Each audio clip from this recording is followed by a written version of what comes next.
আচ্ছা, আপনাদের মধ্যে কারা কারা কর্মফলে বিশ্বাস করেন আর কারা কারা কর্মফলে বিশ্বাস করেন না? মানে কারা মনে করেন যে কর্ম বলে সত্যিই কিছু হয়, আর কারা বিশ্বাস করেন না যে কর্মটর্ম বলে কিছু হয় না? তো চলো আজকের ভিডিওটাতে সেই কর্ম এবং কর্মফল সম্পর্কে আলোচনা করা যাক। তুমি যেমন কর্ম করবে তোমার কর্মফলও কিন্তু ঠিক সেরকমই হবে।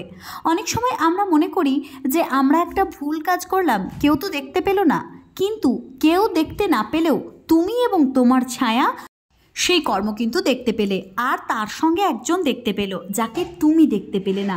তিনি হচ্ছেন সৃষ্টিকর্তা। তাকে তুমি যে রূপেই ভজনা করো না কেন, তুমি তাকে শিব রূপে ভজনা করতে পারো, তুমি কালী রূপে ভজনা করতে পারো, কিংবা রাধাকৃষ্ণ রূপেও ভজনা করতে পারো, সেটা তোমার পছন্দ অনুযায়ী, কিন্তু কর্মফল একজন নিশ্চয়ই দেবেন।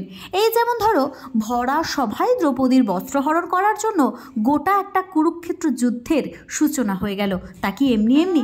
কিংবা ধরো সীতাকে হরণ করার জন্য রামায়ণ রচনা হলো, তাও কি এমনি এমনি?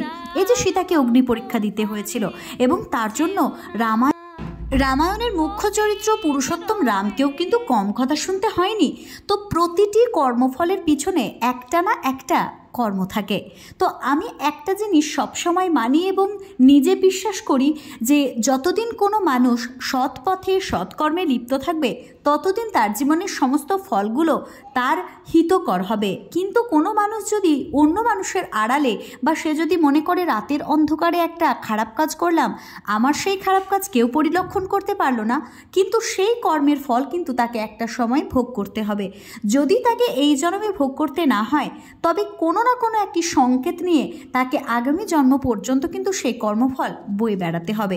এবার অনেকে বলবে পূর্বজন্ম মানেই তো কুসংস্কার।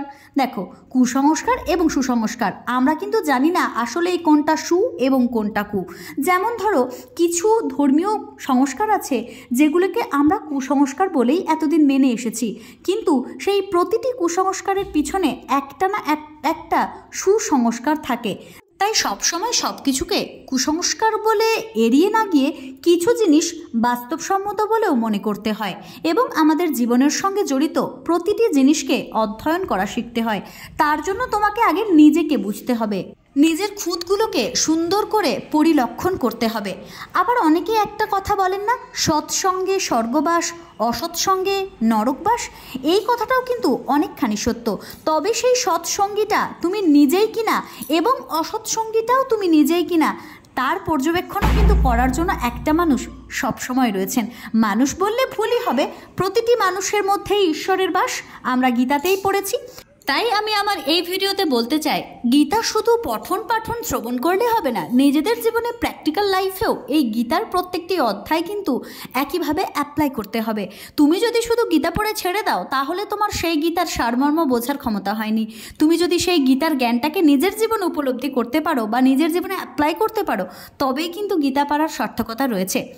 তো গতকাল আমার এক বান্ধবীর সঙ্গে আমার দেখা হয়েছিল। তার সঙ্গে কথা বলতে বলতে হঠাৎ সে বলল, একটা গানের মাধ্যমে নিজের জীবনের কিছু গল্প তুলে ধরলো। তার সেই গানটা আমার এতটাই পছন্দ হয়েছিল যে সারাদিন ধরে সেই গানটাই গুনগুন করছিলাম এবং মনে মনে ভাবছিলাম, সত্যিই তো এই গানটা আমাদের জীবনেও অ্যাপ্লাই করাটা ভীষণভাবে দরকার। যার মুখে ভাই হরি কথা নাই, তার কাছে তুমি যেও না। যার মুখ হেরি ভুলে যাবে হরি, তার মুখ পানে চেও না।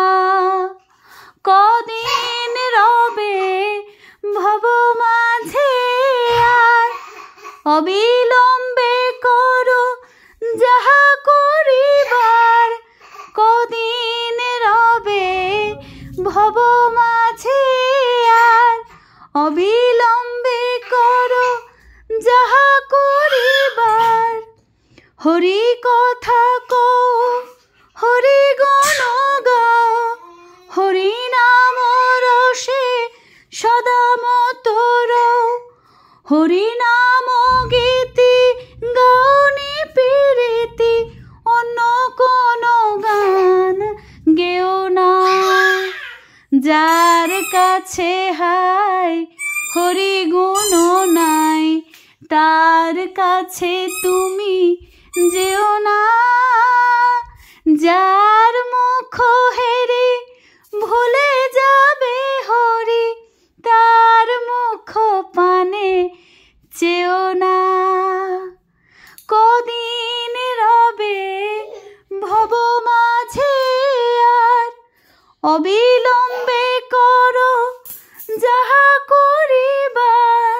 তো যাই হোক, আজকের ভিডিওটা বিশেষত কর্মফল নিয়েই ছিল। যারা বিশ্বাস করো না যে কর্মফল বলে কিছু আছে, আমার মনে হয় তোমাদের সকলেরই বিশ্বাস করা উচিত, কারণ বিশ্বাসে মিলাই বস্তু তর্কে বহুদূর। বিশ্বাস না করলে তুমি কর্মের ওপর কোনোভাবেই শ্রদ্ধা রাখতে পারবে না। তো আমার মনে হয় প্রতিটি মানুষের জীবনে সুকর্ম এবং কুকর্ম বলে দুটি বস্তু থাকে, যে দুটি বস্তুকে অনুসরণ করে জীবনে কর্ম সম্পাদন করলে কর্মফল ভালোই হয়। তো যাই হোক, আজকে আমাদের বাড়িতে প্রথম রাধা মাধবকে তালের বড়া নিবেদন করার একটি দিন ছিল। তো সেই উপলক্ষেই আজকের পূজাটি আমি সমাপন করলাম। কেমন লাগলো রাধা মাধবের শৃঙ্গার এবং তার পুজো অবশ্যই ভিডিওর কমেন্ট বক্সে জানাবে। দেখা হচ্ছে নতুন কোনো দিন নতুন কোনো ভিডিওতে। ততক্ষণের জন্য সকলে ভালো থাকবেন, সুস্থ থাকবেন। জয় শ্রীকৃষ্ণ, রাধে রাধে।